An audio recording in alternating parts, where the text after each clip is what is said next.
தந்தை மகன் தூய ஆவியின் பெயராலே ஆமேன். மத்தேயு எழுதிய நற்செய்தியிலிருந்து வாசகம். அதிகாரம் 23, இறைவசனங்கள் 13 முதல் 22 முடிய.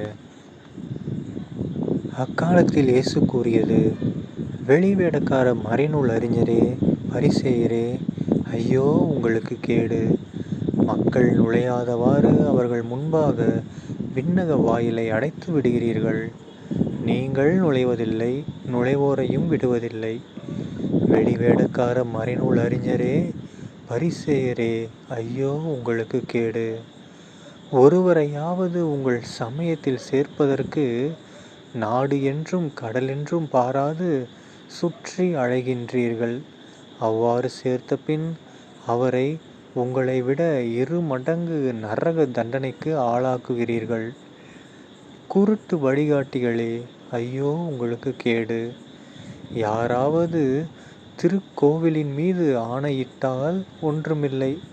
ஆனால் அவர் கோவிலின் பொன் மீது ஆணையிட்டால் அதை நிறைவேற்ற கடமைப்பட்டவர் என்கிறீர்கள். குருட்டு மடையரே, எது சிறந்தது? பொன்னை தூயதாக்கும் திருக்கோவிலா? யாராவது பலிபீடத்தின் மீது ஆணையிட்டால் ஒன்றுமில்லை. ஆனால் அவர் அதில் படைக்கப்பட்ட காணிக்கையின் மீது ஆணையிட்டால் அது நிறைவேற்ற கடமைப்பட்டவர் என்கிறீர்கள்.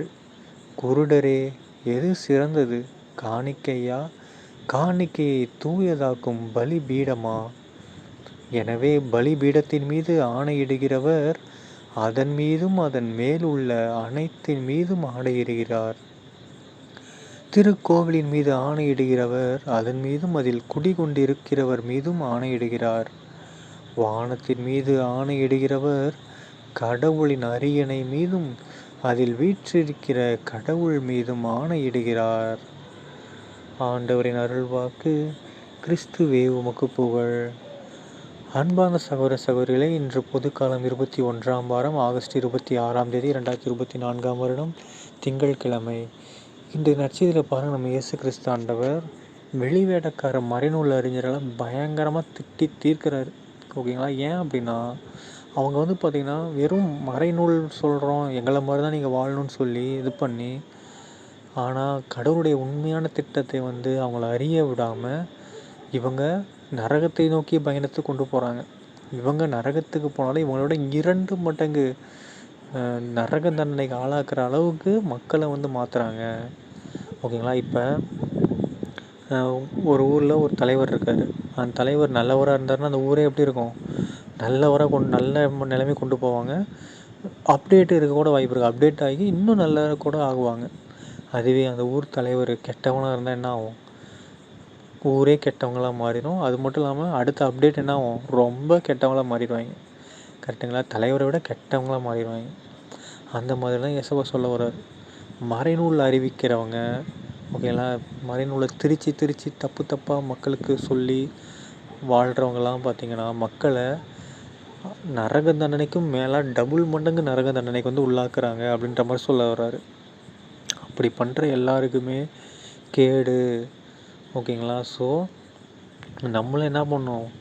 தேவையில்லாத மற்ற மதங்கள்கிட்ட சொல்ல வேண்டிய மற்ற மதங்கள் சொல்கிறத கேட்டுக்கிட்டு இருக்கிறது, ஜோசியம் பார்க்குறது, வானவியல் சாஸ்திரங்கள், வாஸ்து பார்க்குறது, அது இதுன்னு எதுவும் பார்க்காதீங்க. ஏன்னா நம்ம கடவுளை நம்புகிறோம். ஓகேங்களா? மற்ற எதையும் நம்ம நம்புறதில்ல. சயின்ஸை நம்புறது. ஓகேங்களா? அப்படி இப்படின்றது வாஸ்து சாஸ்திரங்கள்லாம் ஒரு சயின்ஸ் தான் அப்படிங்கிறது. ஸோ அது எதையுமே இது பண்ணாதீங்க. உங்களுக்கு எது செட் ஆகும் அதை பண்ணுங்கன்னா, கடவுள் நினச்சாருன்னா ஒன்றும் இல்லாத மண்ணிலிருந்தே மனிதனை உருவாக்க முடியும். ஒன்றும் இல்லாத இடத்துல ஒரு சொல்லால் சூரியனே உருவாக்க முடியும். ஒளி தோன்றுங்கன்னா ஒளி தோன்றிடும். ஓகேங்களா? ஸோ நம்முடைய ஃபுல்லாக நம்ம எதில் இருக்கோம்? கடவுளை நோக்கிய பயணத்தில் இருக்கணும் நம்ம. ஓகேங்களா? அவரை நம்பணும். அதை விட்டுட்டு ஜோதிடத்தை நம்பிட்டு இப்போ இந்த ராசிக்காரங்களே உங்களுக்கு இது நடக்குது, அந்த ராசிக்காரங்களே உங்களுக்கு 7.5 சனி நடக்குது, குரு பயிற்சி நடக்குது, சனி பயிற்சி நடக்குது, செவ்வாய் தோசை இருக்குது, நாக தோசை இருக்குது, இப்படி இப்படிலாம் சொல்லிட்டு கிடப்பாங்க. அதெல்லாம் கேட்டு தேவையில்லாத வாழ்க்கையை வீணடிச்சிடாதீங்க. ஏன்னா அது பார்க்குறது எல்லாமே நம்ம இயேசுவுக்கு பிடிக்காது, கடவுளுக்கு பிடிக்காத விஷயங்கள். அது எல்லாமே ஏன்னா கடவுள் நீ என்னை நம்புற, அதை விட்டுட்டு வேறு ஏதோ விஷயத்தை எதுக்கு நம்பிட்டு இருக்கேன்னு கேட்பாரு. ஓகேங்களா? அப்படி பண்ணுற எல்லாத்தையுமே கேடு தான். நம்மள யாரும் இப்போ ஒரு கிறிஸ்தவனில், இப்போ ஒரு ஏரியாவில் ஒரு கிறிஸ்தவன் இருக்கான், எல்லாருக்கும் தெரியும் அவன் ஒரு கிறிஸ்தவன்ட்டு. அதுவும் நல்ல கிறிஸ்தவன், டெய்லி கோயிலுக்கு போக நல்லா இருக்கான். அவனே ஜோசியம் பார்த்துட்டு இருக்கிறது, ஜாதகம் பார்த்து கல்யாணம் பண்ணுறது அப்படி பண்ணால் அந்த ஊரில் இருக்கிறவங்க என்ன நினைப்பாங்க, இந்த கிறிஸ்தவனே இப்படி பண்ணுறான்டா, அப்போ நம்மளும் பண்ணால் நல்லா இருக்குமோ அப்படின்னு நினைப்பாங்க. ஸோ நீ என்ன பண்ணுற, அந்த ஒருத்தன் எல்லா மக்களையுமே கெட்டவனாக மாற்றுறான். அவங்களுக்கு தெரியாது, ஏன்னா அவங்க படிப்பறிவு இல்லாதவங்க, ஒருவேளை பைபிள் கூட படிச்சிருக்க மாட்டாங்க நம்ம. ஸோ அப்போ அந்த ஒருத்தன் நல்லவனாக இருந்தவன் ஒரு கெட்டதை செஞ்சு அந்த ஊரையே கெட்டதாக மாற்றி அவங்கள இன்னும் பாதாளத்துக்கு கொண்டு போகிறான். இவனாவது ஒரு தடவை தான் பார்த்துருப்பான், ஜாதகம் பார்த்து கல்யாணம் மட்டும் தான் பண்ணியிருப்பான். அவங்க எல்லா விஷயத்துக்குமே ஜாதகம் பார்க்க ஆரம்பிச்சிருப்பாங்க. அப்போ கேடு தான் வரவிக்கும். ஐயோ கேடு. ஓகேங்களா? அதனால என்ன பண்ணுவாங்க, நீங்களும் நானும் எல்லோரும் கிறிஸ்தவர்கள் அப்படின்னா கிறிஸ்தவர்கள் மாதிரி வாழணும். மாற்றி வாழ்ந்தோம்னா நாம் வேற ஒரு மக்களுக்கு தவறான எடுத்துக்காட்டாக இருந்தோம் அப்படின்னா கண்டிப்பாக என்ன நடக்கும், நமக்கு தான் கேடு. ஓகேங்களா? அவங்களோட பாவமும் நமக்கு வர வாய்ப்பு இருக்குது. ஓகேங்களா? அதனால் தேவையில்லாத விஷயங்களை இது பண்ணக்கூடாது. ஓகேங்களா? நம்முடைய நோக்கம் எல்லாம் இயேசுவை நோக்கி நோக்கம், கடவுளை நோக்கி நோக்கம், கடவுளை மட்டுமே நம்பி வாழணும். அதை விட்டு வேறு எதையும் நம்பக்கூடாது. ஓகேங்களா? அது மட்டும் இல்லாமல் கடவுளுடைய திருப்பெயரை வீணாக யூஸ் பண்ணாதீங்க. ஆணையிட்டு சொல்கிறது, கோயில் மேலே ஆணை, இயேசு கிறிஸ்து மேலே ஆணை, கடவுள் மேலே ஆணையான பண்ண தேவையில்லை. இந்த மாதிரி அவங்க மேலெலாம் ஆணையிடுறதுக்கு நமக்கு தகுதியே கிடையாது. ஓகேங்களா? ஸோ இந்த மாதிரி தேவையில்லாமல் கடவுளுடைய திருப்பெயரை பயன்படுத்துகிறத நம்ம தவிர்க்கணும். ஏன்னா நம்மளுடைய 10 கட்டளை கடவுள் மோசைட்டு அப்பயே பழங்காலத்துலேயே கொடுத்துட்டாரு. ஓகேங்களா? அந்த 10 கட்டளை நாம் கீழ்ப்படியே ஆக வேண்டும். கடவுளுடைய திருப்பெயரை நாம் வீணாக பயன்படுத்தவே கூடாது. ஓகேங்களா? அதோடைய கடவுளுடைய திருப்பெயர் மட்டும் கிடையாது, கடவுளை நம்ம போடக்கூடிய கோவிலாக இருக்கட்டும், கடவுளுடைய இருக்கக்கூடிய இடங்கள், நற்கருணை, நம்முடைய பலிபீடம், பைபிள், இந்த மாதிரி எதுலேயுமே நம்ம என்ன வேணாம், ஆணையிட வேணாம். ஏன்னா அந்தளவுக்கு நாம் இது கிடையாது.